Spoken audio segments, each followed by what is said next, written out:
السلام علیکم ورحمۃ اللہ وبرکاتہ۔ ان الحمد للہ نحمده ونستعینه ونستغفره ونؤمن به ونتوکل علیہ ونعوذ باللہ من شرور انفسنا ومن سیئات اعمالنا من يهده الله فلا مضل له ومن يضلله فلا هادي له ونشهد أن لا إله إلا الله وحده لا شريك له ونشهد أن سيدنا وشفيعنا وسندنا وحبيبنا وإمامنا ومولانا محمدا عبده ورسوله وصلى الله تعالى عليه وعلى آله وأصحابه وسلم تسليما كثيرا كثيرا. أما بعد فأعوذ بالله من الشيطان الرجيم. بسم الله الرحمن الرحيم. يا أيها الذين آمنوا قوا أنفسكم وأهليكم نارا وقودها الناس والحجارة أعدت للكافرين. صدق الله مولانا العظيم وصدق رسوله النبي الكريم. عن أبي هريرة رضي الله تعالى عنه قال قال رسول الله صلى الله عليه وسلم أتدرون ما المفلس؟ قالوا المفلس فينا يا رسول الله من لا درهم له ولا متاع.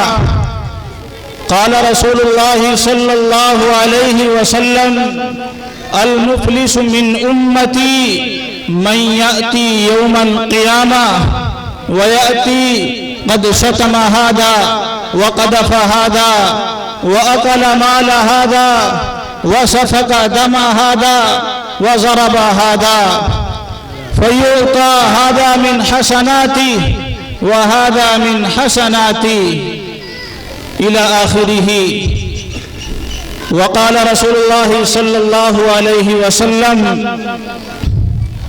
الدواوين عند الله عز وجل ثلاثة ديوان لا يعبأ الله به وديوان لا يترك الله منه شيئا وديوان لا يغفره الله. فأما الديوان الذي لا يغفره الله فالشرك بالله. قال الله عز وجل إنه من يشرك بالله فقد حرم الله عليه الجنة. وأما الديوان الذي لا يعبأ الله به الديوان الذي فظلم العباد نفسه بعضهم بعضا. وأما الديوان الذي لا يترك الله منه شيئا فظلم الله تعالى بينه وبين العباد او كما قال صلی اللہ علیہ وسلم.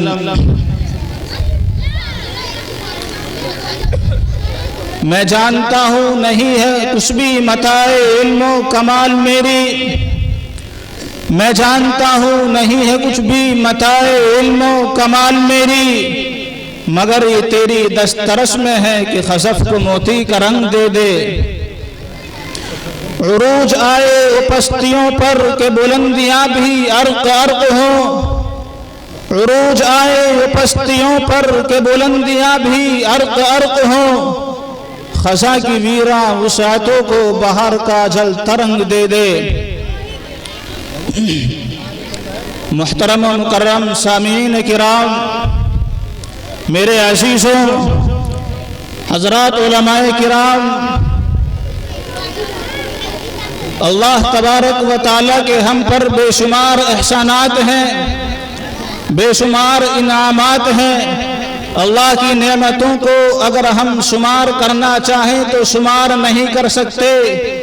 اللہ نے قرآن کریم کے اندر ارشاد فرمایا وَإِن تَعُدُّوا نِعْمَةَ اللَّهِ لَا تُحْصُوهَا کہ اگر تم اللہ کی نعمتوں کو شمار کرنا چاہو تو شمار نہیں کر سکتے۔ سب سے بڑی دولت، سب سے بڑی نعمت یہ ایمان ہے۔ اللہ تبارک و تعالیٰ نے ہمیں مسلمان بنایا۔ یوں تو ہر پیدا ہونے والا بچہ، ہر نومولود فطرت اسلام پر پیدا ہوتا ہے۔ اس کے والدین اس کو یہودی بنا دیتے ہیں، اس کو نصرانی بنا دیتے ہیں۔ یہ میں نہیں کہتا، آج سے 1450 سال پہلے آقا نامدار محمد عربی صلی اللہ علیہ وسلم ارشاد فرما چکے ہیں کل مولود یولد علی الفطرہ فابواہ یہودانہ او ینصرانہ او یمجسانہ کہ ہر نومولود، ہر پیدا ہونے والا بچہ فطرت اسلام پر پیدا ہوتا ہے، لیکن اس کے والدین اس کو یہودی بنا دیتے ہیں، اس کے والدین اس کو نصرانی بنا دیتے ہیں، اس کے والدین اس کو مجوسی بنا دیتے ہیں۔ کیا مطلب؟ حدیث کا مطلب یہ ہے کہ جب کوئی بچہ جنم لیتا ہے تو وہ فطرت اسلام پر پیدا ہوتا ہے، در حقیقت وہ مسلمان ہوتا ہے، اسلام کی فطرت پر پیدا ہوتا ہے۔ لیکن جس گھر کے اندر وہ پیدا ہوا، جس والد اور والدہ کے واسطے سے اس نے جنم لیا، اس کے والدین کے مذہب کو وہ اختیار کرتا ہے۔ ہم مسلمان ہیں، کیا ہم نے کسی کے ہاتھ پر بیعت اسلام کیا تھا؟ کیا ہم نے کہیں اسلام قبول کیا تھا؟ نہیں، ہرگز نہیں۔ ہم صرف اس لیے مسلمان ہیں کہ اسلام ہمیں وراثت میں ملا ہے۔ ہمارے والدین مسلمان تھے، ہماری والدہ جس نے ہمیں جنم دیا وہ مسلمان تھی، اس لیے ہم بھی مسلمان ہیں۔ در حقیقت ہم موروثی مسلمان ہیں۔ اس لیے میرے دوستو، میرے عزیزو، اسلام کی اہمیت کو سمجھیں، اس کی قدر و منزلت کا اندازہ لگائیں۔ اس سے بڑی دولت کچھ نہیں ہے۔ اسلام اپنے ماننے والوں سے جن چیزوں کا مطالبہ کرتا ہے، دو طرح کے احکامات ہیں۔ ایک طرح کے احکامات وہ ہیں جن کا تعلق صرف اور صرف اللہ تبارک و تعالیٰ سے ہے، اور اسلام اپنے ماننے والوں سے جن احکامات کا مطالبہ کرتا ہے، دوسرے وہ احکامات ہیں جن کا تعلق بندوں سے ہے۔ یعنی پہلے وہ احکامات ہیں جن کو حقوق اللہ سے تعبیر کیا جاتا ہے، دوسرے وہ ہیں جن کو حقوق العباد کہا جاتا ہے۔ حقوق اللہ کیا ہیں؟ اس کے اندر وہ احکامات آتے ہیں، ان میں بالخصوص اسلام کے ارکان خمسہ ہیں، نماز ہے، زکوٰۃ ہے، حج ہے، روزہ ہے اور کلمہ شہادت لا الہ الا اللہ ہے۔ یہ بالخصوص حقوق اللہ کے اندر آتے ہیں، اور دوسرے ان کے علاوہ جن کی بہت بڑی تعداد ہے وہ حقوق العباد کے اندر ان کا شمار ہوتا ہے۔ میں نے ایک حدیث آپ حضرات کے سامنے پیش کی تھی، حضرت ابو ہریرہ رضی اللہ تعالی عنہ کی روایت ہے۔ آقا نامدار محمد عربی صلی اللہ علیہ وسلم نے ایک مرتبہ صحابہ کرام کی مجلس میں ارشاد فرمایا کہ اے لوگو، مجھے بتاؤ کہ آپ لوگ جانتے ہیں کہ مفلس کون ہے؟ صحابہ نے عرض کیا کہ یا رسول اللہ، ہمارے اندر مفلس وہ شخص ہے جس کے اندر جس کے پاس نہ روپیہ پیسہ ہو، نہ درہم و دنانیر ہو، اس کو مفلس کہا جاتا ہے۔ یعنی وہی سب سے زیادہ غریب ہے، وہی مفلس ہے۔ حضور اقدس صلی اللہ علیہ وسلم نے ارشاد فرمایا کہ نہیں، میری امت کے اندر مفلس وہ ہے کہ جو نماز بھی پڑھتا ہے، روزہ بھی رکھتا ہے، حج بھی کرتا ہے، زکوٰۃ بھی دیتا ہے، لیکن کل قیامت کے دن اس حالت میں آئے گا کہ اس کے نامہ اعمال میں نماز بھی ہوگی، اس کے نامہ اعمال میں زکوٰۃ بھی ہوگی، اس کے نامہ اعمال میں حج اور روزہ بھی ہوگا، لیکن اس نے کبھی کسی کو گالی دی ہوگی، کسی کو برا بھلا کہا ہوگا، کسی پر تہمت لگائی ہوگی، کسی کے حقوق غصب کے ہوں گے۔ اس حال میں وہ آئے گا تو اس سے کہا جائے گا اس کی جو نیکیاں ہوں گی وہ صاحب حق کو دے دی جائیں گی، اور جب اس کی نیکیاں ختم ہو جائیں گی تو پھر صاحب حق کے جو گناہ ہوں گے وہ اس کے اوپر لاد دے جائیں گے۔ فَيُؤْتَى هَذَا مِنْ حَسَنَاتِي وَهَذَا مِنْ حَسَنَاتِي فَإِنْ فَنِيَتْ حَسَنَاتُهُ طُرِحَ عَلَيْهِ ثُمَّ طُرِحَ فِي النَّارِ، اور آخر میں اس شخص کو جہنم کے اندر ڈال دیا جائے گا۔ تو میرے بھائیوں، سب سے پہلے حقوق اللہ کی اہمیت کو سمجھیں۔ حقوق اللہ کے اندر خاص طور سے نماز ہے۔ نماز کے اندر ہماری کیا حالت ہے؟ آج کل مسجدوں کے اندر جا کر دیکھو تو چند گنے چنے نمازی دیکھنے کو ملتے ہیں، ان کے اندر بھی وہ لوگ ہوتے ہیں جو نماز کے عادی ہیں۔ خاص طور پر چند بوڑھے لوگ مسجد کے اندر نظر آتے ہیں۔ کہاں گیا ہمارا نوجوان؟ کیا ہمارے نوجوان پر نماز فرض نہیں ہے؟ یہ تو صرف ہفتے میں ایک مرتبہ مسجد آتا ہے، اور اس کی کیفیت یہ ہوتی ہے کہ جب خطبہ شروع ہونے میں نماز کے اندر 5 منٹ باقی رہ جاتے ہیں، دوڑتا ہانپتا ہوا مسجد پہنچتا ہے، اور نماز سے فارغ ہونے کے بعد اتنی تیزی کے ساتھ مسجد سے نکلتا ہے گویا زبان حال سے بتاتا ہے کہ اللہ میں نے تجھ پر آج مسجد آ کر بہت بڑا احسان کر دیا، اب ایک ہفتے تک میرے احسان کو اتارتے رہنا۔ نعوذ باللہ من ذالک۔ اللہ تبارک و تعالی ہم سب کی حفاظت فرمائے۔ اسی طرح سے حقوق اللہ کے اندر دوسرا نمبر زکوٰۃ کا آتا ہے۔ زکوٰۃ کے اندر ہماری کیا حیثیت ہے؟ اللہ کے رسول صلی اللہ علیہ وسلم نے حدیث کے اندر بہت سخت وعید بیان فرمائی ہیں۔ زکوٰۃ نہ دینے والے کے لیے دردناک عذاب ہے۔ کان کھول کر سننے وہ لوگ جو زکوٰۃ ادا نہیں کرتے ہیں، وہ لوگ در حقیقت غریبوں کا مال کھاتے ہیں، غریبوں کا، مسکینوں کا خون چوس رہے ہیں۔ اس لیے سب سے پہلے حقوق اللہ کی اہمیت کو سمجھیں، اور پھر دوسرے نمبر پر حقوق العباد آتے ہیں۔ حقوق العباد کے اندر کیا ہے میں آپ کو بتاتا ہوں۔ اللہ کے رسول صلی اللہ علیہ وسلم نے ارشاد فرمایا، حضرت عائشہ رضی اللہ تعالی عنہا کی روایت ہے، آقا فرماتے ہیں الدواوین عند اللہ عز وجل ثلاثۃ، کہ دواوین صحیفہ اعمال اللہ تبارک و تعالیٰ کے یہاں 3 طرح کے ہوں گے۔ ان میں ایک وہ ہوں گے جس کے اندر وہ اعمال ہوں گے جن کو اللہ تبارک و تعالیٰ ہرگز معاف نہیں فرمائیں گے۔ وہ کیا ہے؟ وہ اللہ کے ساتھ کسی کو شریک ٹھہرانا ہے۔ شرک سب سے بڑا گناہ ہے، اللہ تبارک و تعالیٰ ہرگز معاف نہیں فرمائیں گے۔ دوسرے وہ ہیں جو اللہ اور اس کے بندوں کے درمیان کا معاملہ ہے، یعنی دوسرے نمبر میں حقوق اللہ آتے ہیں۔ اگر اللہ چاہے گا معاف فرما دے گا، اگر بندے نے اخلاص نیت کے ساتھ گڑ گڑا کر اللہ کے سامنے معافی مانگ لی، اللہ کے سامنے توبہ کر لی، تو یقیناً اللہ رب العزت اس کو معاف فرما دیں گے۔ اور تیسرے نمبر پر صحیفہ اعمال کے اندر وہ اعمال داخل ہوں گے جو اللہ کے بندے کا آپسی معاملہ ہے، اس میں اللہ تبارک و تعالی ارشاد فرماتے ہیں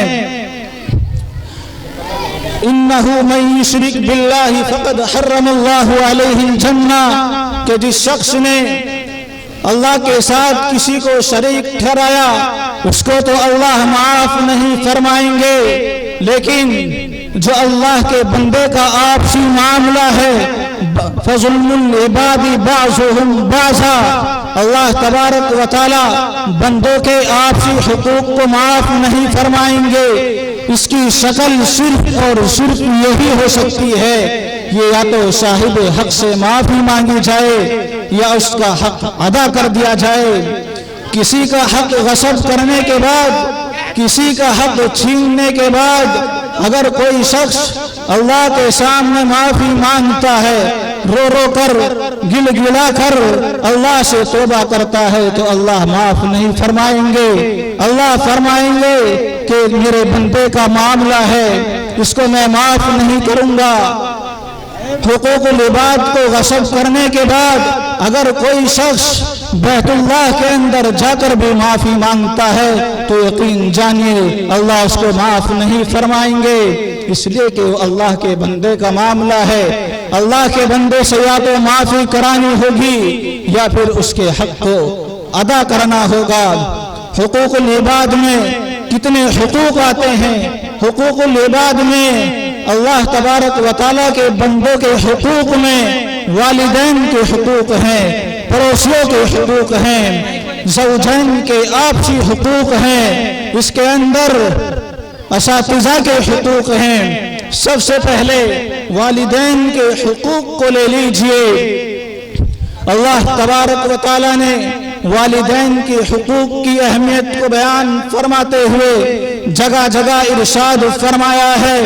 سورہ بنی اسرائیل کے اندر اللہ ارشاد فرماتا ہے وَقَضَىٰ رَبُّكَ أَلَّا تَعْبُدُوا إِلَّا إِيَّاهُ وَبِالْوَالِدَيْنِ إِحْسَانًا إِمَّا يَبْلُغَنَّ عِندَكَ الْكِبَرَ أَحَدُهُمَا أَوْ كِلَاهُمَا فَلَا تَقُل لَّهُمَا أُفٍّ وَلَا تَنْهَرْهُمَا وَقُل لَّهُمَا قَوْلًا كَرِيمًا۔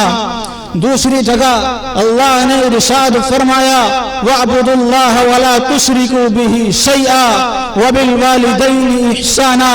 تیسری جگہ اللہ نے ارشاد فرمایا وَإِذْ أَخَذْنَا مِيثَاقَ بَنِي إِسْرَائِيلَ لَا تَعْبُدُونَ إِلَّا إِيَّاهُ وَبِالْوَالِدَيْنِ إِحْسَانًا۔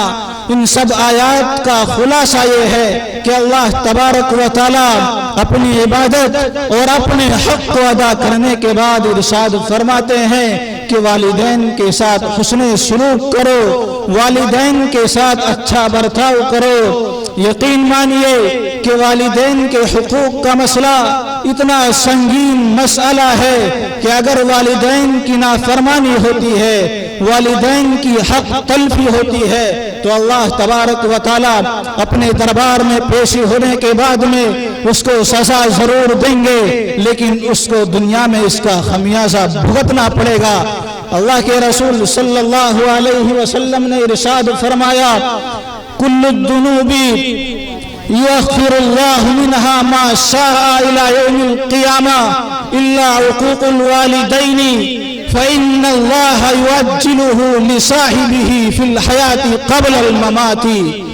کہ اللہ تبارک و تعالی ہر گناہ کی سزا اپنے دربار میں پیش ہونے کے بعد دیں گے، آخرت میں دیں گے، لیکن ایک گناہ اتنا سنگین گناہ ہے جس کی سزا آخرت میں ملے گی، لیکن اللہ تبارک و تعالی اس کی سزا اس دنیا کے اندر بھی دیں گے۔ وہ کون سا گناہ ہے؟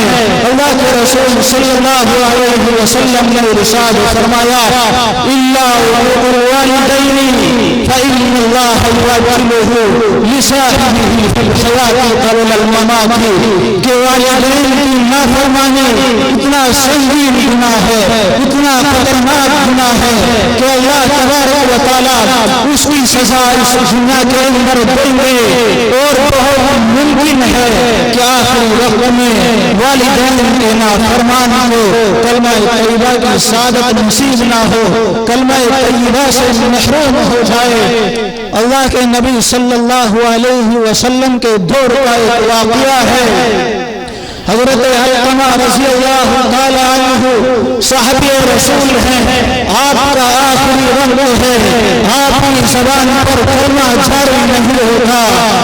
اللہ کے رسول صلی اللہ علیہ وسلم نے خبر پہنچاتی ہے کہ یا رسول اللہ فلاں صحابی حضرت علقمہ رضی اللہ تعالی عنہ کی وفات کا وقت قریب آ گیا ہے، لیکن ان سے جب کلمہ پڑھنے کے لیے کہا جاتا ہے تو کلمہ پڑھنے پر قادر نہیں ہوتے، آپ صلی اللہ علیہ وسلم تشریف لے جاتے ہیں، معلومات کرتے ہیں، پتہ چلتا ہے کہ شخص پکا نمازی ہے، دیندار ہے، روزہ دار ہے، اللہ کے تمام حقوق ادا کرتا ہے، لیکن صرف اس کی والدہ اس سے ناراض ہے۔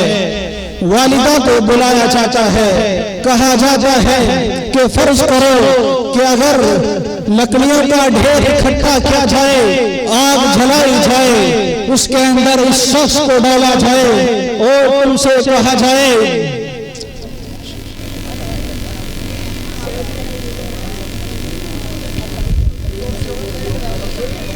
حضور صلی اللہ علیہ وسلم ارشاد فرماتے ہیں کہ فرض کرو اگر بہت شدید آگ جلائی جائے اور تم سے کہا جائے کہ اگر تم نے اس کے لیے سفارش کر دی تو یہ شخص بچ سکتا ہے، ورنہ اس کو آگ کے اندر ڈالا جائے گا، تو تم بتاؤ سفارش کرو گی یا نہیں؟ اس کی حضرت علقمہ رضی اللہ تعالی عنہ کی والدہ ارشاد فرماتی ہیں کہ میں یقیناً سفارش کروں گی۔ حضور اقدس صلی اللہ علیہ وسلم نے ارشاد فرمایا کہ اللہ کو اور مجھے گواہ بنا کر یہ کہو کہ میں اپنے بیٹے سے راضی ہوں۔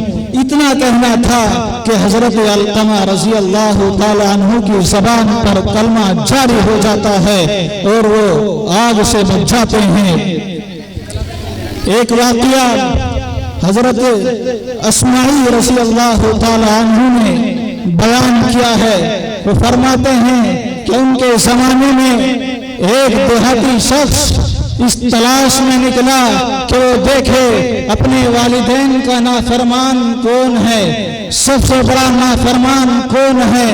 تو ایک ایسے شخص کے پاس سے گزرتے ہیں کہ ایک بوڑھا آدمی ہے، ان کے گلے کے اندر ایک موٹی رسی پڑی ہوئی ہے اور وہ اس رسی سے پانی کے بہت بڑے ڈول کو کھینچ رہے ہیں۔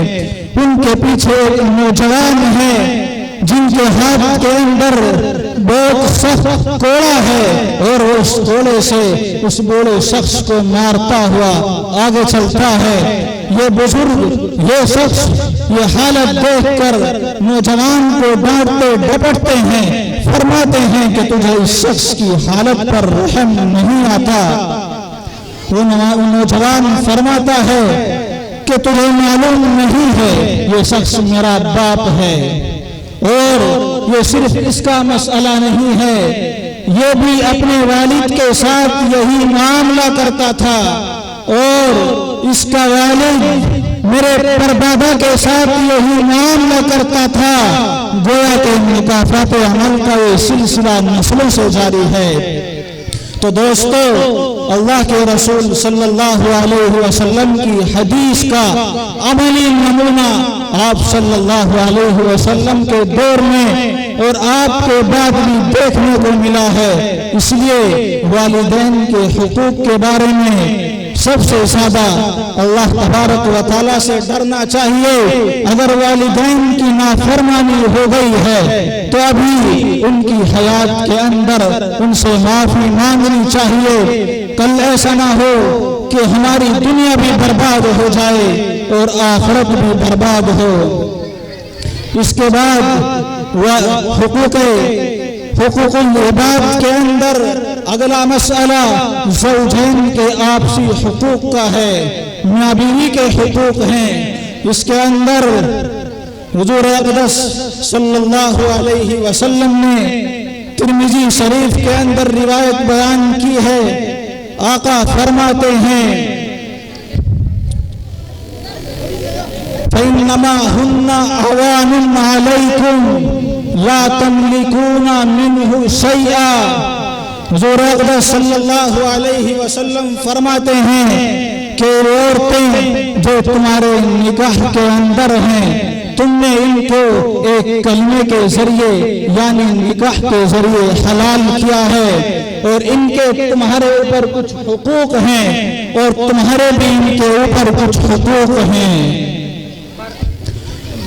حقکم علیکم